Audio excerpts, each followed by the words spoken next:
Folks, welcome to Metal Wani. With us today, we have legendary Max Cavalera. How are we doing, sir? Doing good, thank you. Just a month left for the release of highly anticipated Archangel. How excited are you for this, keeping in mind that this is the 10th studio album of Soulfly? Yeah, I'm very excited. I can't wait. This is the hard part, after you made the record and work on it and did the artwork, and now the waiting just kills me. I hate the wait, but it's all part of it. But I'm really thrilled. I think it's gonna be a really good record. We got really good positive reaction from the first song. We sold our souls to Souls to metal. Metal, right. We're playing that right now, actually, in Europe, and crowds going crazy. Cool. So yeah, I think it's gonna be a pretty. It's so cool. That's our 10th record. It's not every day you do your Nice. 10th album, so that's pretty exciting. Awesome, awesome. Now the lyric video which came out is more like, possessing the essence of heavy metal. It's like the spirit of heavy metal and that adrenaline pumping song. So was there an intention for you to write something which a metalhead would relate to? Yeah, it's almost like I like to think as an anthem, a metal anthem, for metalheads, and that's why the lyrics are so simple. I didn't want to complicate it and make it very um, very complicated lyrics, very simple lyrics to the point about being proud to be metal and you know, loving everything about being a metalhead and Right. being, from the way we look to the way we talk, it's all connected to metal. And I think the lyric video, that was my idea. I told Nuclear Blast we should just get a footage of metalheads from around Right. the world. Hmm. It's too bad they didn't have more time, because in the video, I think is a bit concentrated more on festival crowd, and Right. I wanted to be really worldwide, like showing India and Australia and Africa and Awesome. South America, but we didn't have enough time to collect the material from different parts of. But it's still a good idea. So maybe in the future, if we do a real video for the song, we can add that. Definitely, I totally agree with that. Now, you've said that you haven't been excited for the Soulfly album for 10 years. So, I'm just wondering what triggered that spark in you that yes, Archangel 10th studio album, what made you feel that? What triggered that spark about being excited about the 10th album? I think the album itself is a very um, strange record for me, because I didn't really know what the album was gonna go when I started working on it, and Hmm. I had a couple ideas about the biblical thing, but we took really further, and the album is actually really, I don't even understand the record, but I think it's really cool because of that. It's quite quite profound and quite deep into the things that are on the record, and it reminded me of Prophecy for some reason. When I did Prophecy, I felt similar kind of feeling. It was really, I Uh-huh. did not quite, I still don't understand the record Prophecy entirely. Okay. It's kind of a crazy record with a bunch of adventures going to Serbia and recording different parts of the world. But Hmm. it came out really cool. It was, I still love Prophecy. It was one of my favorite Soulfly records. And Archangel has this kind of vibe like that. Has this really weird, strange, mystic, exotic vibe that is kind of hard to make it happen. But when it does happen, it's really exciting. So it kind of took you back to the prophecy days. Yeah, I did. Like the excitement of it. Um, when I finish the record and I'm listening to it, and I like also that it's short. Also, this album is only I think 35 minutes Hmm. long, so it's really Sure. cool because you can hear the whole thing and don't get tired of it. Right, And right. a lot of my older records, Soulfly One is an hour and 10 minutes. It's way Yeah. it's like really long. So it's impossible to listen to. You get tired of it, but you don't get tired of Archangel. Right, It's right. like Now, short. that you can listen to. That's true. For you as you know, as a mastermind when it comes to writing lyrics, the concept and the art. I mean, the new Cavalera came out just few months ago. For you, how difficult does it get to basically, you know, explore and experiment the different ideas lyrically on all the projects that you're part of? It's hard, but it's also part of the process of the excitement. You know, when you find something cool that's different. Um, you know, when I did Enslaved, which is an album about slavery, that was really cool because I was like, wow, this is has not really been touched by metal much, and I think I could even go deeper and do another one another day that goes even deeper into the slavery concept. And then um, when I found the biblical themes for Archangel, it was the same feeling. It's something that really exciting and I have not really quite done before. So it was like, let's go search this and when I find something that I like and I feel excited, I jump head down and right into it and go all the way and that was what happened on Archangel and Awesome. you know Pandemonium was about is really more about the world and is more in general terms the state of the world that I think you know. So it's more like the world right now is more pandemonium, and Archangel is a bit more historic, like biblical themes about the past and things like that. Awesome, awesome. Now, I came to know that you guys recorded the music like together, and then you took it home and started working on the lyrics for maybe a month or two. So this kind of looks a new approach to you as you know, being part of Soulfly right from the beginning to finish everything first and then take home and write the lyrics. So how different was it, you know, compared to your general approach? It was really good. I loved the way of this way of working. I think I even want to do that again on the next couple records because it was really it was just felt really good about it and really gave me a lot of inspiration and good timing for work in the lyrics and find different words and different you know things that fit and try different choruses and a lot of different stuff. So it was really kind of a cool idea.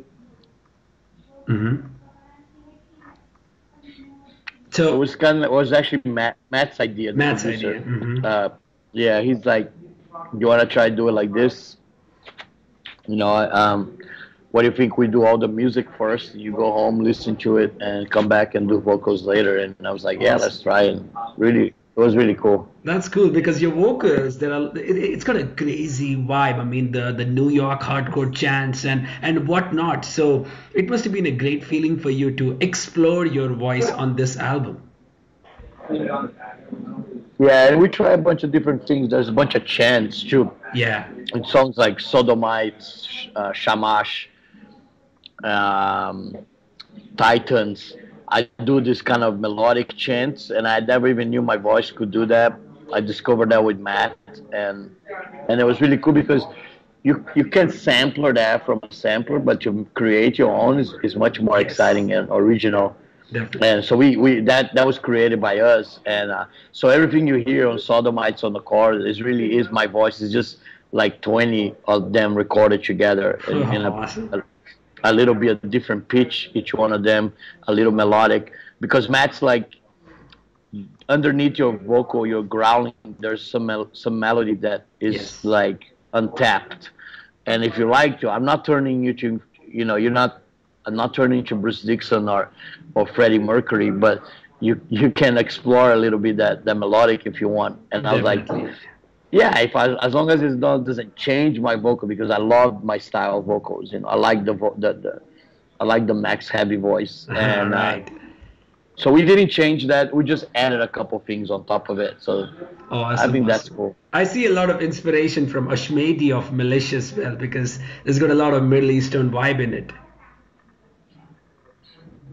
Yeah, because you know some of the some of the topics like Shamash and Ishtar Rising are from Babylon Yeah, days and old Babylon, and that's now Iraq, and definitely. I like that stuff. And musically, of course, I love stuff like Malakesh and Asso, and a lot of you know Nerve Cell, Yeah. um, kind of bands that are mixing Middle East with metal. I really like that, especially Malakesh. I think they do very very well. Awesome, awesome. Now, as compared to Zion doing the drumming on the previous album, for you as a musician, I mean, you played with David, you played with Joe, and now with Zion as well. How do you think his drumming has evolved on this album? Because what I see from the trailer which came out, it was amazing. So, how's it on this album? I mean, you call him a young Dave Lombardo. Yeah, it's just like the energy, like he's like a wild beast, and I really want to capture that wild beast energy. And that's one of the things I told Matt when we entered the studio is like it's so cool to play with Zion live because he's completely out of control and completely um, unexpected how he plays the drums. It's a little bit chaotic, and that's what I like about it. And so I told Matt if we can capture that chaos and that energy, that wild beast energy, that would be the best thing for this album. And Right. I think we did, and but some of the drum rolls remind me of Dave Lombardo, so I was like very very happy that he got to do that on the record. So That's he's really awesome. good, man. He's growing with us and growing as a musician, growing did much better on Archangel than he did on Savages. Mhm. So it's nonstop from now. Just goes better and just gets better and better. Definitely. Now, words cannot express the beauty behind Marc Rizzo. I mean, you've been with him throughout, from last almost a decade and a half. How proud do you feel have a guitar combination of Max Cavalera and Marc Rizzo? It's amazing. It's what I wanted for a long time, and like a partner that we can do things together and we can share you know the the music side, and we work so good together because we work on the studio all the time and work Right. on live all the time, and he's the longest member in Soulfly history. Yes. But yeah, so it's just great, and he's funny as hell, and so we love his humor, and so it just cracks me up being around him. I know his humor now because took a while to get used to because it's very dark humor from East Coast, Okay. but now that we know it's so funny, it cracks. It tells me funny things all the time. Like one time in Brazil, we got surrounded by metal fans, Mm-hmm. and Mark just came out of the van and say, "We don't negotiate with terrorists," and close the door, and it's just stupid shit like that that just makes us. It's just funny as hell. Right. Just him come up with that stuff. But he's amazing, man. Amazing guitar player. Like, what can I say? It's just the stuff he comes up with surprised me all the time. Like I could never thought of that. His mind works backwards, and Yes. he sees things and he hears things in the riff that I don't hear and puts it in there and surprise me. So that's so cool to have someone in a band that does that.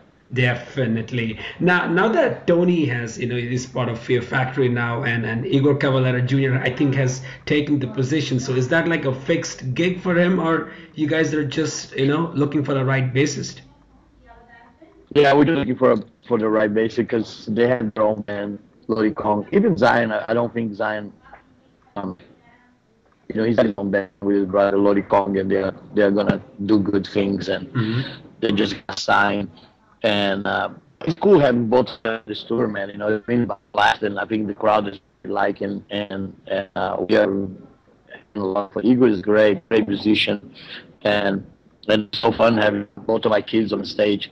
Right, absolutely. That's really cool. So, tour coming up with Decapitated, Soilwork. You must be very excited to unleash hell in States. Yeah, and I think that tour just got prolonged now for another month. So I think that's so cool, and we're gonna tour even longer now because I thought it was too short when I first saw The the list. dates. I was like, this is it. A month, you know, all this work for only a month, but now I think there's another month being added, so it's gonna be great. And I love Decapitated and Soilwork, so it's gonna be a great tour. Absolutely. I'm just gonna wait for you guys to come over to India. I know it's a dream for you, for your mother, so all I can do is to wait for you here because it's gonna be chaotic when you land in Yeah, India. I know. You know, whenever I play India, I have to bring my mother because it's her dream. When I first started Sepultura, she ever told me if you ever make it to India, you have to bring me. All right. So like whenever I go there, I have to bring my mom. But it's great. I can't wait to play India, man.